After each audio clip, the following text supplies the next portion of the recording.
दोस्तों यदि गमलों में आपने हर सिंगार यानी कि पारिजात के पौधों को लगा रखा है और आपके पौधों में अच्छी फ्लावरिंग टाइम से नहीं होती है, तो दोस्तों आज के वीडियो में मैं आप लोगों के साथ में शेयर करने जा रही हूँ कि आने वाले अगस्त सितंबर के महीनों में आप अपने हर सिंगार यानी कि पारिजात के पौधों से किस तरीके से अच्छी फ्लावरिंग ले सकते हैं। उसके लिए आपको अपने पौधे में अभी कौन कौन से ज़रूरी कामों को करने के साथ में किन ऐसी फर्टिलाइज़र्स का इस्तेमाल कर लेना है जिससे कि समय आते ही आपके पौधे पर फ्लावरिंग स्टार्ट हो सके। नमस्कार दोस्तों, आप सभी का अपने ही चैनल पर एक बार फिर से स्वागत है। तो चलिए दोस्तों वीडियो को स्टार्ट करते हैं।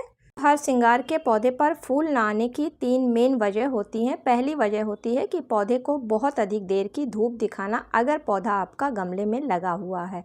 दूसरा कारण होता है फर्टिलाइज़र की कमी और पॉलिनेशन की कमी। और तीसरी वजह होती है कि पौधे को बहुत अधिक पानी दिया जाना। तो दोस्तों पहली चीज़ है कि पॉट की साइज़। तो ये ज़मीन में लगने वाला पौधा है, इसलिए जब भी आप इसको घर में गमले में लगाएं तो कम से कम आप 14 इंच के गमले में या फिर उससे बड़े गमले में लगाएं, तभी यह पौधा अच्छी तरीके से ग्रोथ करता है और समय आने पर इस पर फ्लावरिंग होती है।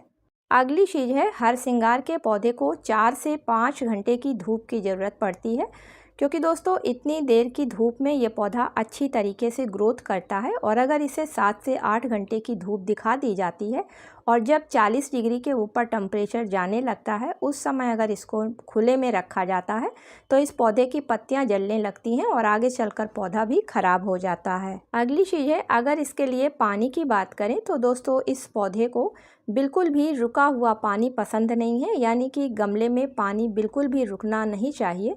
इसलिए ड्रेनेज होल हमेशा इसका साफ़ रखें और पानी उतना ही दें जितने पौधे को ज़रूरत हो। सर्दी के मौसम में अपने पौधे को बहुत कम पानी दें और जब टेम्परेचर 10 डिग्री के नीचे जाने लगे तो इस पौधे को कहीं शेडी एरिया में रख लें, नहीं तो ये पौधा सर्दी की वजह से ख़राब हो जाता है। दोस्तों अगली चीज़ है कि अगर आप अपने हर सिंगार के पौधे को लंबे समय तक स्वस्थ और हेल्दी रखना चाहते हैं तो उसके लिए समय समय पर आप अपने पौधे की हल्की हल्की प्रूनिंग करते रहें और जब आपका पौधा 2 साल पुराना हो जाए तब आप उसको एक बार रिपोर्ट करें।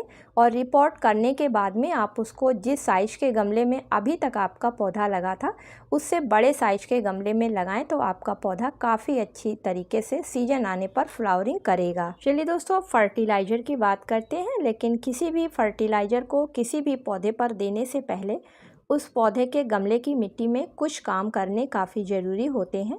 तो सबसे पहले आप गमले की मिट्टी को लूज कर लें, यानी कि हल्की हल्की सी गुड़ाई कर लें।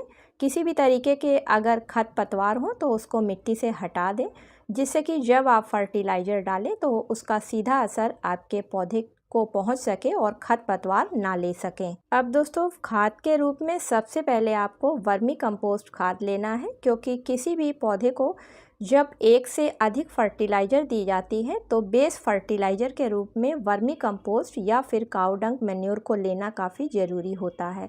तो अगर आपका पौधा 14 इंच के गमले में लगा हुआ है तो उसके लिए आप लगभग 150 से 200 ग्राम के करीब वर्मी कंपोस्ट खाद या फिर गोबर की अच्छी सड़ी हुई खाद ले लें। दूसरी फर्टिलाइज़र के लिए दोस्तों पोटेशियम फर्टिलाइज़र आपको लेनी है, क्योंकि पोटेशियम फर्टिलाइज़र को देने से अगर पौधे पर फ्लावरिंग नहीं स्टार्ट हुई है तो वो स्टार्ट हो जाती है।